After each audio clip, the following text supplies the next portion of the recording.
وذللناها لهم فمنها ركوبهم ومنها يأكلون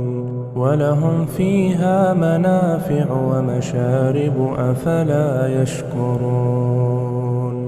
واتخذوا من دون الله آلهة لعلهم ينصرون